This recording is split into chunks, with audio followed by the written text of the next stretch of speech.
Здравей! Аз съм Веси Веселинова и съм от създателите на BG Books и нямам търпение да ти разкажа за дневника ни "Мамо, тати, хайде напишете моята история".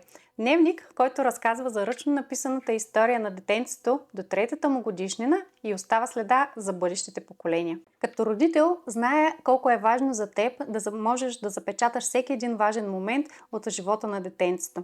Живеем в свят на технологиите, но замисли се, колко пъти ти се е случвало, докато извадиш телефона и момента вече да е отлетял и да не си успял да заснемеш първата крачка, първата думичка или падането на зъбчето. Една вечер, докато седяхме с нашите вече пораснали деца, в разговора те започнаха да ни задават въпроси, какви са били като малки и как са се забавлявали като бебета.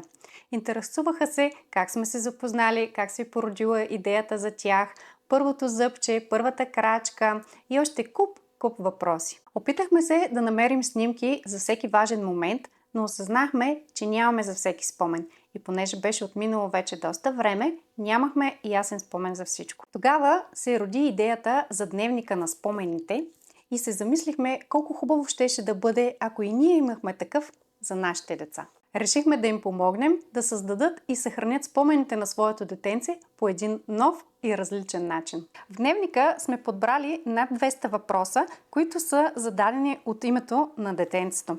Мамо и тате, кога и как се запознахте? Имахте ли голяма сватба?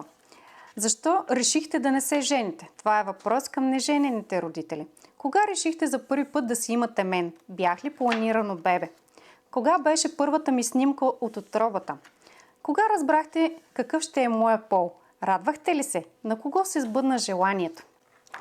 И още над 200 въпроса, които ще ви помогнат да създадете уникалната история на вашето детенце и да оставите следа за бъдещите поколения. Сега си представи как по време на семейната вечеря детето казва първата си думичка или му падне първото зъбче, или се случва нещо ново и интересно за детето. Близо до теб е дневника на спомените и ти имаш възможност да запишеш този важен за всички момент.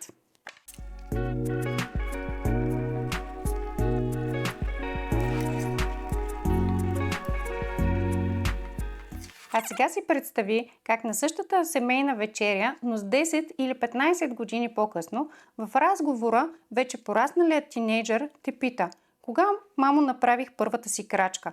Изваждаш дневника на спомените и прочиташ кога е направил първата си крачка. Над 400 родителя вече ни се довериха и споделят с нас колко уникален и различен е дневника на спомените. Ето и един от коментарите, които ни сподели доволен родител. Благодаря ви от сърце. Сега пишем и ревем от умиление. Уникален подарък за майката и бебето. Искаш ли и ти да бъдеш част от нашето общество от доволни родители, които записват спомените на своето детенце в дневника "Мамо, тати, хайде напишете моята история"? Не губи повече време, а попълни формата отдолу и дневника ще бъде при теб още на следващия ден.